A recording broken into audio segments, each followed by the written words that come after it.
Guy in the white hat. This guy in the white hat. Sorry, man. Thanks for having this event today. My name is Jeff Craig. I'm also from the great city of Lake Stevens. And Go Vikings. And I'm a disabled vet, retired Navy. And I would just like to point out one thing. I'd like to point out That's one disruption we're going to allow. That's a good thing. I'd just like to point out one thing, that a lot of these people that I see having these signs and carrying and shouting keep saying that the government can't do anything right. And I'd like to thank you for insulting 20 years of my life.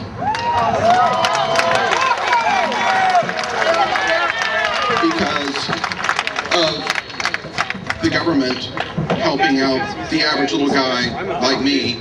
I've got a college education, I pay my taxes, I own a nice house, I'm one of you.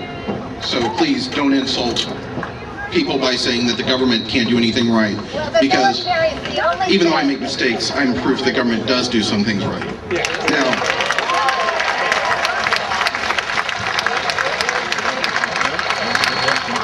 anyway, I'm sorry about that. It's just something that's been bugging me for weeks hearing about this thing. Everyone here is obviously concerned about waste, fraud, and abuse. We want our tax dollars to be spent effectively, and I'm just like that with everyone else. Since everyone is concerned and you've talked about investigations for waste, fraud, and abuse, would all these people be willing to ask you to endorse legislation to investigate the waste, fraud, and abuse that private companies have in their CEO compensation packages for these health insurance companies? Because the reason I ask that is when there is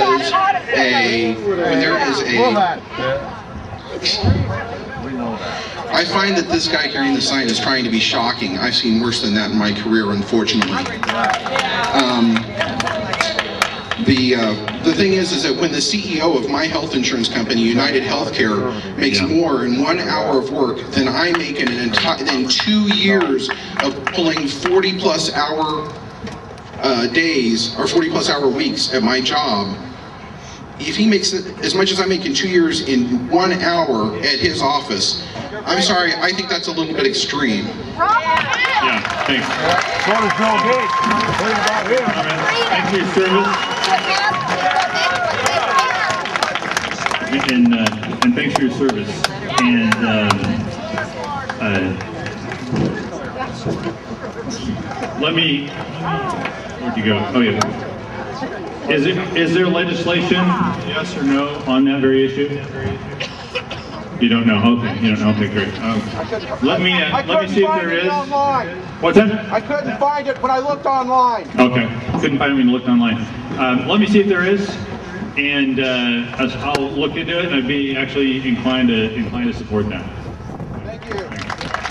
You know what? I tell you what. As Rafika and Thomas are making their way over here, it's 6:30.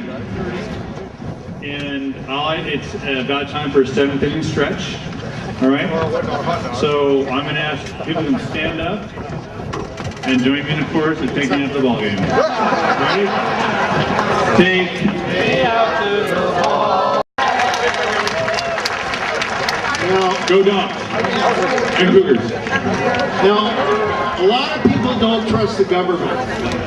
Okay, and if I understand it right, Rick, there's no mandate that anybody has to choose any health care, correct? And nobody has to choose a public option if there is one. So people are free to choose to keep. There's all kinds of choices. But I guess what bothers me, Rick, and I love you, I voted for you every time, but I don't see you supporting a public option. And so I think the people that, like I said, these people don't like the government, don't have to choose that. I certainly hope they choose to not use their Medicare, more for the rest of us. So but I. all right. But I think that the people that do have, we should have a choice to have a public option. And one thing that works is Medicare. I don't use it, but my 91-year-old dad does. And I'll tell you, they pay just like clockwork. There's never a problem. It works. It has about 3% overhead versus 20% for insurance companies. Okay, right. 3% overhead in Medicare, absolutely. Administrative costs, very low. Supplemental insurance. I've been very clear regarding the public option about the problems I have with it. Bellingham Herald op-ed this weekend can get to, I can't tell if they were waving hello at me or trying to get my attention for it. These guys aren't here waving hello. Okay. From here on out, no one else yells, "I love you, Rick."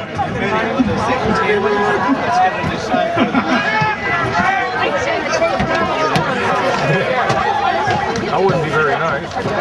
So, with regard to a public option, as this bill is written, the public option would have reimbursement rates based on Medicare rates.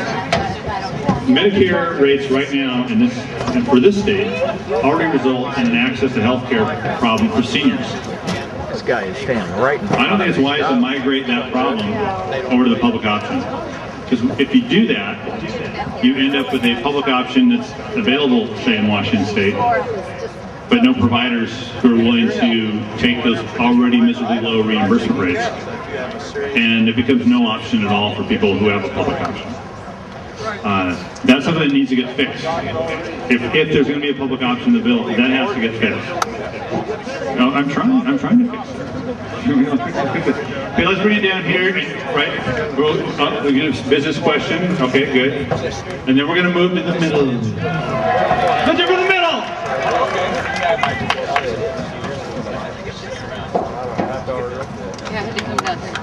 Thank you, Rick. My husband and I have owned a small business since 1992, and I left my job when we got big enough, so we had to buy our own insurance. When we started, I was buying Blue Cross Blue Shield for a family of 4, paying about $425 a month. By 2000, it was at $750 a month. Today, it's $1,200 a month. And they do not pay for, whatever they decide they don't want to pay for. I had an appendectomy last summer, and I ended up with almost $5,000 in medical bills.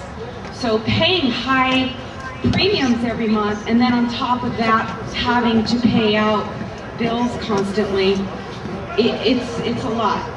So why can't we open up Medicaid? I would gladly pay my premiums to Medicare to get coverage as long as I don't have another bill coming in after I have to have surgery.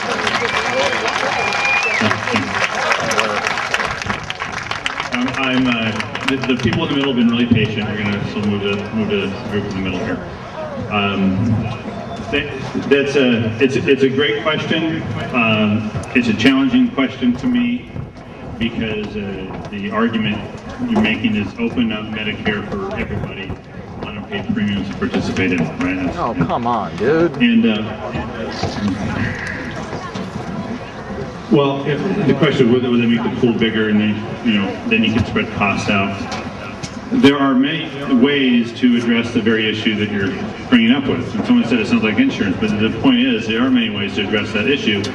And the way HR 3200 is structured, and again, the Senate has different ideas about it, is that this health insurance exchange would actually create a pool that doesn't exist right now for small businesses like yourself. So that it would create a large pool, competition among private insurers that would give you doing everything he options can to be in my way. to pick based on price for the plan that would best fit you. Competition, frankly, that really doesn't exist very well at all in the small group market in this state or many other states. So it's really a debate about how best to get to the goal, as opposed to whether we want to get to the goal of bringing down or alleviating cost increases for small businesses for families and addressing these access issues that other folks have brought up.